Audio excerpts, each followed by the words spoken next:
وہ کلام لے کے قائد اعظم کے پاس آیا تھا، اس لیے میں بھی اس میں مجرم ہوں، تمہارا مجھے معاف کر دینا. عجیب شخصیت کے ساتھ، عجیب دن تھے. 1938 میں نامہ طبی اسلام کے اجرا کی تجویز زیر غور ہے. میں مرکزی حکومت ہند کی ملازمت سے منسلک تھا، اس لیے ضابطہ کی روح سے اس مجلہ پر کسی حیثیت سے میرا نام نہیں آ سکتا تھا. اگرچہ یہ بات ڈھکی چھپی نہیں تھی کہ مجھے قائد اعظم کی خدمت میں کر باریابی بھی حاصل تھا، اور فکر اقبال کی شہدائی اور مبلغ ہونے کی بنا پر تحریک پاکستان کے فروغ کے لیے میری مساعی کا بھی چرچا عام تھا. اس زمانے میں تو مجھے ایسا سوچنے کا ہوش ہی نہیں تھا، لیکن جب میں آج اس دور پر نگاہ بعد گشت ڈالتا ہوں اور طلوع اسلام میں چھپے ہوئے مضامین کو میں دیکھتا ہوں تو خود حیران رہ جاتا ہوں کہ میں اس آگ سے کس طرح بے باکانہ کھیلتا رہا. مرکزی حکومت میں عزیزان مان 90% ہندو چھائے ہوئے ہوتے تھے اور 10% جن کے ہاتھ میں کنٹرول تھا انگریز تھا. مسلمان تو ابھی خال تھے اور وہ بھی ان کی سایہ دیوار کے نیچے کہیں ڈر جاتے تھے جا کر. اس دور میں یہ طلوع اسلام تھا اور دفتر کے اندر یہ چیز جو تھی یہ موجود تھی. میں نے کبھی انکار نہیں کیا اس چیز سے. قانون کی جوش سے اس کے اوپر یہ چیزیں نہیں تھی. بہرحال میں نے تو کبھی اس کا ذکر کرنا بھی مناسب نہیں سمجھا، لیکن پی علی محمد راشدی صاحب نے اس دور کے واقعات قلم بند کیے ہیں. اس سلسلے میں ان کا ایک مبسوط مقالہ روزنامہ جنگ کراچی کی 8 نومبر 1969 کی عشایت میں شائع ہوا. اس میں انہوں نے لکھا تھا کہ 1938 سے لے کر آخر 1939 تک میں دہلی میں رہا. میں اس کمیٹی سے وابستہ تھا، بلکہ اس کا سیکرٹری تھا جو پاکستان اسکیم بنا رہی.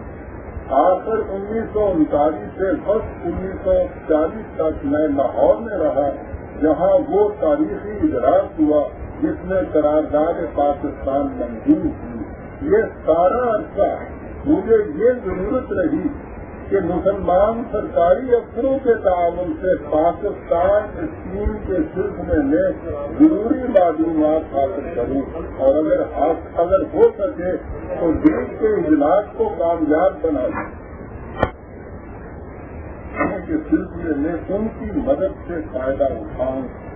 مگر مجھے سارے ہندوستان میں سوائے 3 پڑے عہدے پر لگا ہوا مسلمان افسر نہیں ملا.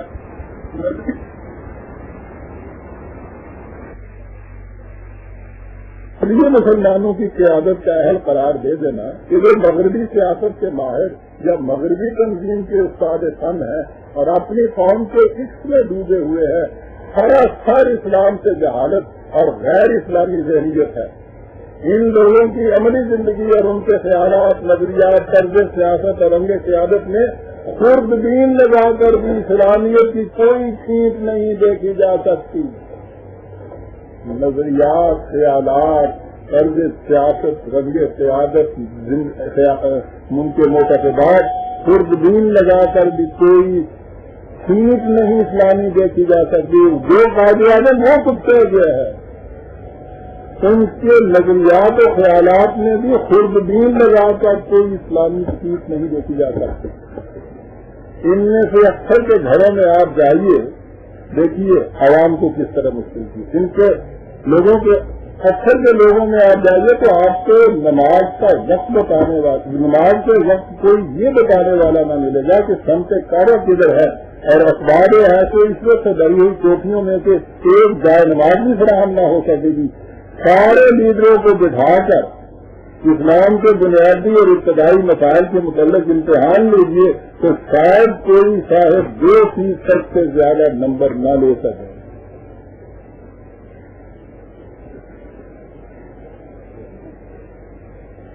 اس مقام پر اس نقطہ کو پیش نظر رکھیے کہ اس وقت ایک آئینی جنگ لڑی جا رہی کانسٹیٹیوشنل جنگ تھی یہ، جس میں ہمارا موقف یہ تھا کہ ہندوستان میں بسنے والی مسلمان قوم کا مطالبہ یہ ہے کہ ان کے لیے ایک خطہ زمین الگ کر دیا جائے جہاں وہ اپنے نظریات کے مطابق اپنی آزاد مملکت قائم کر سکیں۔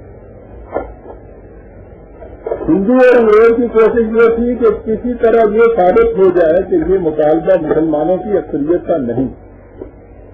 اس وقت نہ تو مسلم لیگ نے یہ دعویٰ کیا تھا کہ جن مسلمانوں کی طرف سے یہ دعویٰ پیش کیا جا رہا ہے وہ یا ان کے لیڈر اسلام کے معیار پر پورے اترتے ہیں۔ اس وقت سوال صرف یہ تھا کہ قانون جن مسلمانوں کو مسلمان تسلیم کرتا ہے ان کی اکثریت کا مطالبہ کیا ہے،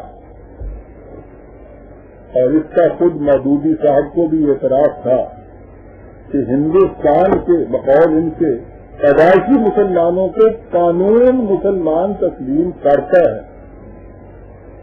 چنانچہ انہوں نے سیاسی کشمکش حصہ اول میں لکھا تھا کہ قانونی حیثیت سے ہر وہ شخص مسلم ہے جو کلمہ طیبہ کا زبانی اقرار کرے اور ضروریات دین کا منکر نہ ہو۔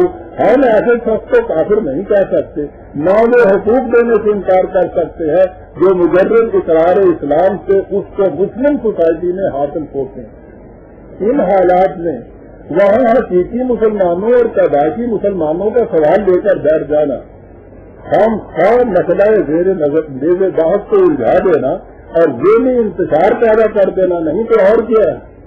ہم سے پوچھیے عزیزان من جو اس وقت میدان جنگ کے اندر سامنے تھے کہ یہ وسوسہ فی صدور الناس قرآن نے کہا ہے نا، 20 کا حربہ وسوسے پھیلاتے چلے جانا، یہ پوری مہم جو تھی وسوسہ اندازی کی۔ یہاں بیٹھے کہ اسلامی مملکت کام کرنا چاہتے ہیں جی، یہ ملاحظہ فرمائیے ذرا آپ کو تو دیکھیے نا ان کی شکل دیکھیے، اسلام آگے چلے گا۔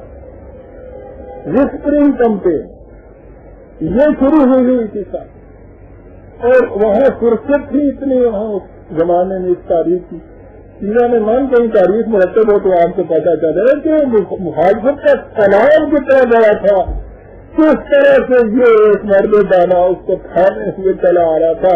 ایک بات کہتا تھا میں تم سے کچھ نہیں مانگتا، تو مقدمہ پیش ہے عدالت کے اندر، مسلمانوں مقدمہ پیش ہے، صرف یہ کہتے ہیں کہ یہ ہمارا وکیل ہے، ہم نے اس کو وکالت نامہ دیا ہوا ہے، صرف یہ کہہ دو۔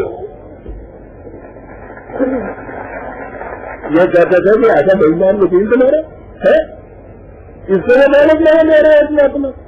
عزیزوں نے نہیں، یہ باتیں آج آپ کو ہم نہیں لگا آتی، ان کے معنی میں دیکھیے کہ یہ رسم انگریزیاں کرتی کیا جی میرے سامنے۔ یہ کانگریسی لیڈروں سے اور نیشنلسٹ سے ہم نے کھلا دیا تھا مسلمانوں کو، وہ ہم جاتے تھے تو وہ ہم سے یہ کہتے تھے کسان کیا کہہ رہے ہیں کہ اسلام کا تقاضا ہے، اس مملکت کا اسلام کا یہ سب اسلام پیش کر رہے ہیں، کیا کہہ رہے ہیں تم اس سے ایسا سے اسلامی مملکت قائم کرو گے۔ یہ شاید ساری وسپرنگ کمپین کا یہ ہو رہا تھا اس زمانے میں۔ پھر یہ بھی سوچیے، یہ جو کہتے ہیں نا کہ یہ پیدائشی مسلمان اور ہم حقیقی یہ کہتے تھے وہاں، یہ بھی سوچیے کہ اگر باقی مسلمان پیدائشی تھے تو مودودی صاحب کون سے آسمان سے نازل ہوئے تھے؟ وہ بھی تو اسی لیے مسلمان کہلاتے اور تسلیم ہوتے چلے آ رہے تھے کہ وہ مسلمان باپ کے گھر میں پیدا ہوئے تھے۔